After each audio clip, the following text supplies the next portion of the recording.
اور یہ جو ہمارا پروگرام ہے MTA، یہ بیسیکلی ایجوکیشنل ہے.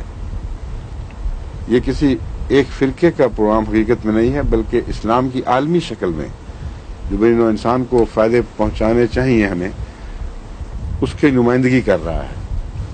اس لیے اگرچہ مخالفانہ لہریں بہت اٹھ رہی ہیں، کوششیں ہو رہی ہیں، یہاں بھی حکومتوں کے اوپر اثر ڈالے جا رہے ہیں، حکومتوں کی طرف سے اثر ڈالے جا رہے ہیں کہ یہ تم لوگوں نے کیا اجازت دے دی، یہ کیا سلسلہ چل پڑا ہے.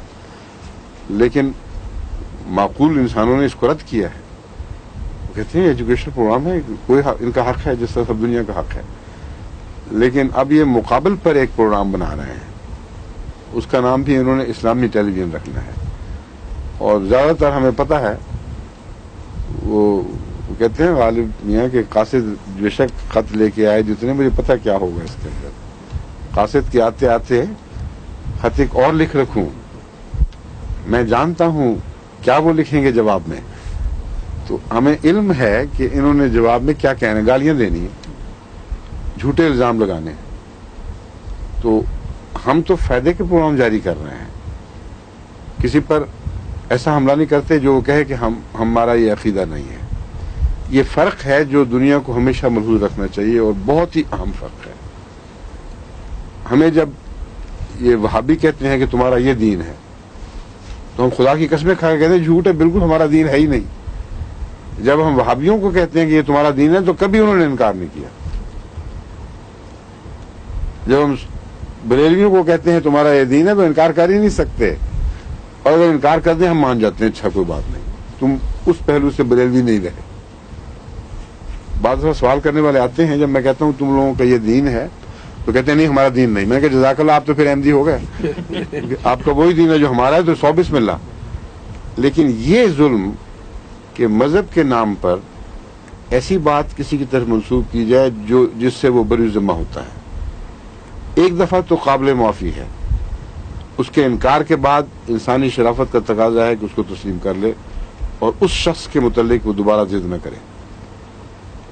ہاں، فرقے کی جہاں تک بات ہے، یہ قطعی بات ہے کہ جب ہم کسی فرقے کا دین بیان کرتے ہیں تو کبھی کسی فرقے کی طرف سے یہ احتجاج نہیں آیا کہ تم ہمارا دین غلط بیان کر رہے ہو.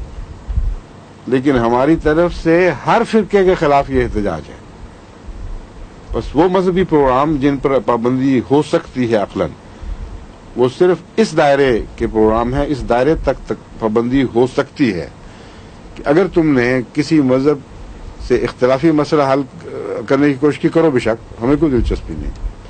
لیکن اگر تم نے کسی مذہب کے اوپر ایسا الزام لگایا جو مذہب والے انکار کر رہے ہیں، اور وہ الزام ایسی نوعیت کا ہے کہ اس سے امن عامہ میں خلل واقع ہو سکتا ہے، تو اس کی اجازت نہیں دی جا سکتی. یہ فلسفہ اگر قومیں سمجھ جائیں تو ٹیلی ویژن کی دنیا ہو یا ریڈیو کی دنیا ہو، اس میں مذہبی پروگرام کا قطعاً بھی کوئی نقصان نہیں ہے. اب عیسائی پروگرام آتے ہیں ریڈیو وغیرہ کے اوپر، وہ بالعموم میں نے کئی دفعہ سننے کے دیکھا ہے کہ کیا کہہ رہے ہیں، اپنے مذہب کے گیت گاتے رہتے ہیں، اس سے امن عامہ کو نقصان کوئی نہیں پہنچتا. اس لیے لوگ یہ نہیں کہہ سکتے کہ آپ نے اپنے ملکوں میں عیسائیوں کو تو اجازت دے رکھی ہے، ہمارے فرقوں کو کوئی نہیں دے رہا ہے. سیدھی بات ہے، وہ کہتے ہیں مذہب پہ ہمیں دشمنی کوئی نہیں، مذہب جو مرضی کرے، مگر مذہب کو یہ حق نہیں ہے کہ کسی ملک کے امن عامہ کو نقصان پہنچائے. اس حد تک ہم اجازت روکیں گے. اور جہاں تک جماعت احمدیہ کا تعلق ہے، یہ بات سمجھنا کہ کیوں ہم امن عامہ کو نقصان پہنچانے والے نہیں، بہت ضروری ہے. اور یہ میں بیان کر رہا ہوں کہ ہم استثناء رکھتے ہیں باقی تمام اپنے مذہبی مخالفین سے. وہ جب ہماری طرف کچھ بولتے ہیں، جھوٹ بولتے ہیں، یعنی کم سے کم اتنا تو ہے کہ خواہ وہ سچ بول رہے ہیں، جب ہم کہتے ہیں ہمارا یہ عقیدہ نہیں، تو اس کے بعد ان کا کوئی حق نہیں. لیکن وہ اصرار کرتے ہیں اور عوام الناس میں پھیلاتے رہتے ہیں بات کے منہ سے یہ کہتے ہیں، دل میں یہ عقیدہ ہے. یہ جہالت ہے جس کا راستہ بند ہونا چاہیے. مجھے ڈر یہ ہے کہ یہی یہ کریں گے کہ سو کالڈ اسلامی ٹیلی ویژن والے جب یہ بنائیں گے، بار بار جماعت پر وہ جھوٹ بولیں گے جس کا بار بار جماعت انکار کر رہی ہے.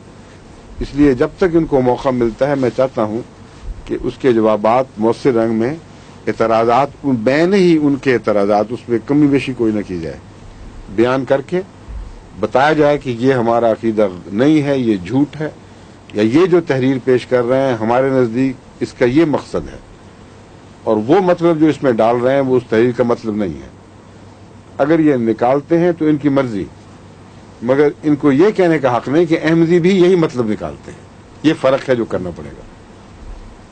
یہ تو ہو سکتا ہے کہ ہم عیسائیوں سے بحث کریں کہ تمہاری بائبل میں جو یہ لکھا ہے، جو تم مطلب نکالتے ہو وہ درست نہیں، جو ہم نکالتے ہیں وہ درست ہے. بے شک کہیں، لیکن یہ نہیں کہہ سکتے کہ جو ہم مطلب نکال رہے ہیں وہی عیسائیوں کا بھی ہے، جب عیسائی اس کا انکار کر بیٹھے ہوں. سمجھے؟ یہ باریک باتیں جن کا فرق نہ سمجھنے کی وجہ سے بعض وقت بڑے بڑے جج بھی پاکستان میں بیچاروں نے بڑی سخت یعنی بڑے غلط نتائج نکالے، غلط فیصلے کر دیے، کیونکہ ان باریکیوں میں اترنے کی کوشش ہی نہیں کی، یا مذہبی تعصبات سے ڈر گئے. تو یہ فرق اگر واضح ہو جائے تو دنیا کا ہر معقول انسان سمجھ سکتا ہے کہ احمدی رائے راست پر قائم ہے. کسی کی طرف وہ بات نہیں کہتے جو اس کا اپنا تسلیم شدہ عقیدہ نہ ہو، اور اگر کہتے ہیں اور کوئی انکار کرتا ہے تو یہ اپنے اعتراض کو واپس کھینچ لیتے ہیں اور الگ بیٹھ کے اس پروپیگنڈے کو جاری نہیں رکھتے، جبکہ دوسرے ہم سے وہ اس کے برعکس سلوک کر رہے ہیں. وضاحت ہو گئی بات کی کل؟ آپ کو تو سمجھ پہلے آ گئی تھی. میں باقی لوگوں کو جو ناآشنا ہیں ان باتوں سے، خاص طور پر عرب بھی سن رہے ہیں دوسرے بھی، ان کو سمجھانا چاہتا ہوں کہ فرق کیا ہے. اب یہ کہیں گے کہ یہ بھائی ہیں، وہ بھائی جیسے کہہ چکے ہیں، ان کے اخباروں میں سعودی عرب میں چھپ چکا ہے. یہ ناانصافی ہے. ہم نے کبھی وہابیوں کو یہ نہیں کہا کہ تم بھائی عقیدہ رکھتے ہو، نہ ان کے متعلق کبھی دنیا میں کسی کو کہا ہے کہ شرافت کیسے بعید ہے. ہم بین ہی وہی کہتے ہیں جو ان کی کتابوں میں ہے اور جو ان کتابوں سے وہ خود سمجھتے ہیں کہ یہ عقیدہ ہے، وہ کہتے ہیں. اس پر کسی کو اعتراض کا کیا حق ہے؟ آگے ظہور مہدی آخر